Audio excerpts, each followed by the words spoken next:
Question number 4 है, how many term of the AP 9, 17, 25 must be taken to give a sum of 636। ठीक है ना। वो कह रहा है कि भाई एक एपी दे रखा है हमारे पास, तो एपी क्या दिया हुआ है, जरा एपी यहाँ पे लिख लेते हैं।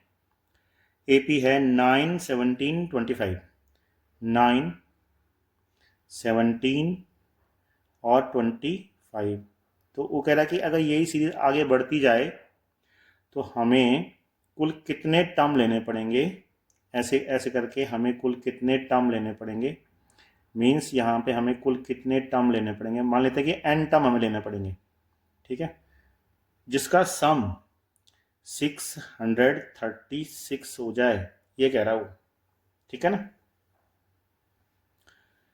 तो यहाँ पे कुल मिला के बात ये हो रही है कि ए आपको 9 दिया हुआ है, जो डी है वो हम 17 में से 9 को लेस कर देंगे, तो 9 और 8 17, यानी कि 8 हो गया।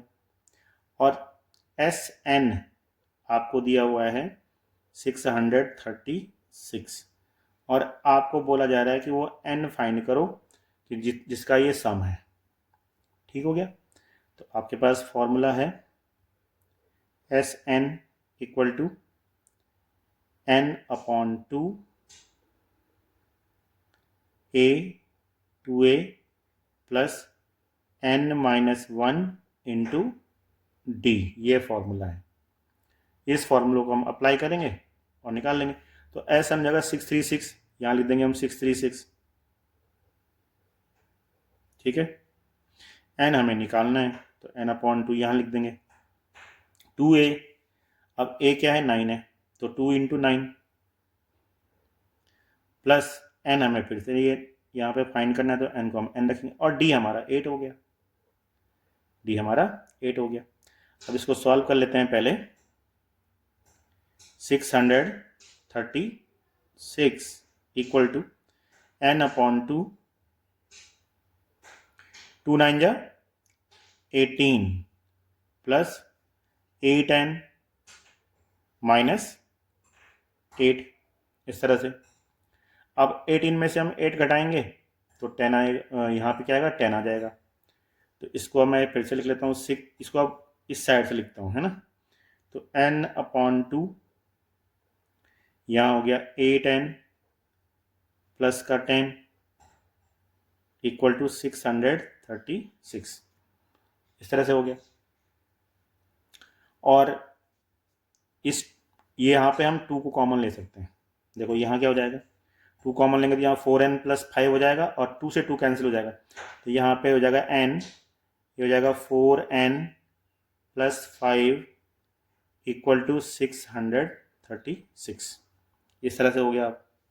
अब इस n को अंदर मल्टीप्लाई कर देते हैं, तो यहाँ पे n को अगर मैं अंदर मल्टीप्लाई कर दूँ, ये आ जाएगा 4n square plus 5n equal to 636। और इसको फिर से सॉल्व करेंगे तो 4n square plus 5n minus 636 equals to 0। तो अब बन गई हमारे पास एक क्वाड्रेटिक इक्वेशन। ठीक है, इस क्वाड्रेटिक इक्वेशन को हम पहले सॉल्व करेंगे, और सॉल्व करने के बाद इसके जो n की वैल्यू आएगी, तो सॉल्व करते हैं। चलो, 636 को हम पहले 4 से मल्टीप्लाई करना पड़ेगा, तो यहाँ कर लेते हैं 636 मल्टीप्लाइड बाई 4। तो 4 छके 24 को 4 हासिल 2, 4 3 12 14, 1 4 छके 24 और 1 25, ऐसा है 2544। अब इसके हमें पार्ट करने पड़ेंगे पहले, है ना। 2544 के हमें पहले क्या करने पड़ेंगे, हिस्से करने पड़ेंगे। तो देखो यहाँ पे इस तरह से इनके हिस्से करते हैं हम। 2500 आपने क्वाड्रेटिक इक्वेशन पढ़ा हुआ है, और दैट्स वाई ये क्वेश्चन इंपॉर्टेंट भी हो जाता है, क्योंकि देखो इसमें दो चैप्टरों को मिला करके पूछा गया है ना। तो यहाँ पे पहले हम इसके फैक्टर बनाएंगे, तो 2 से जाएगा, 2 1 जा, 2 2 जा, 2 7 जा, एंड 2 2 जा, अगेन 2 से जाएगा, 2 6 जा, 2 3 जा, 2 6 जा, फिर अगेन 2 से जाएगा, फिर 2 3 जा, 2 1 जा, 2 8 जा, फिर अगेन 2 से जाएगा, सो 2 1 जा, 2 5 जा, 2 9 जा, फिर अगेन 3 से, अब 3 से जाएगा, तो 3 5 जा 15, 3 3 जा 9, ऐसा हो गया। चलो यहीं पर रोक लेते हैं, फिर एक बार देखते हैं कि ये क्या हुआ, है ना। 2 दूने 4, दूने 8, दूने 16 और 16 तियाँ 48, और 48 अगर मैं 53 और 48 का हिस्सा बनाऊं, 53 में से 48 को लेस करूं तो कितना आएगा मेरे पास, 5। तो हमारे पास यही पार्ट हो गया, है ना।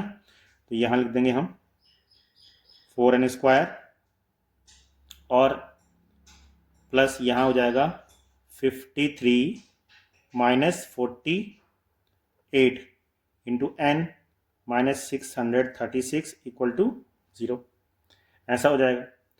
अब इसको अगर मैं और सॉल्व करता हूँ, 4n² plus 53n minus 48n minus 636 equal to 0। यहाँ पे मैं कॉमन क्या लूँगा, दोनों में कॉमन तो है नहीं बन रहा, तो यहाँ पे मैं n ले सकता हूँ कॉमन, तो यहाँ क्या बचेगा 4n प्लस 53, और यहाँ पे मुझे क्योंकि 4 बचाना तो मुझे 12 कॉमन लेना पड़ेगा, 12, तो यहाँ क्या हो जाएगा n यानी कि 4n, अगेन 4n माइनस ये इस साइन से ये साइन प्लस हो जाएगा 53 इक्वल टू 0, इस तरह से हो जाएगा। ठीक है, तो अब इसको आगे बढ़ाते हैं। यहाँ पे हो जाएगा अब n माइनस 12 और 4n प्लस 53 इक्वल टू 0। अब एक बार n माइनस 12 इक्वल टू रखेंगे 0, सो n माइनस 12 इक्वल टू 0, यहाँ से n आ जाएगा 12, एक ही आंसर आया। और एक आएगा 4n प्लस 53 को रखेंगे 0, 4n प्लस 53 को रखेंगे 0, तो यहाँ से n की वैल्यू क्या मिलेगी, -53/4।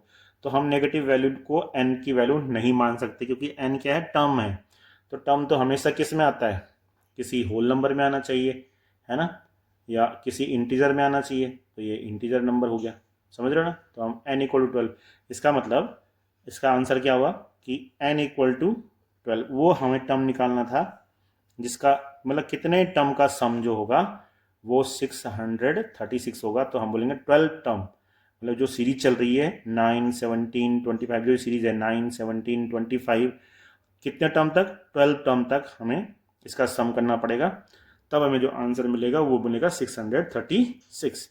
चलो क्वेश्चन नंबर 5 को करेंगे अब।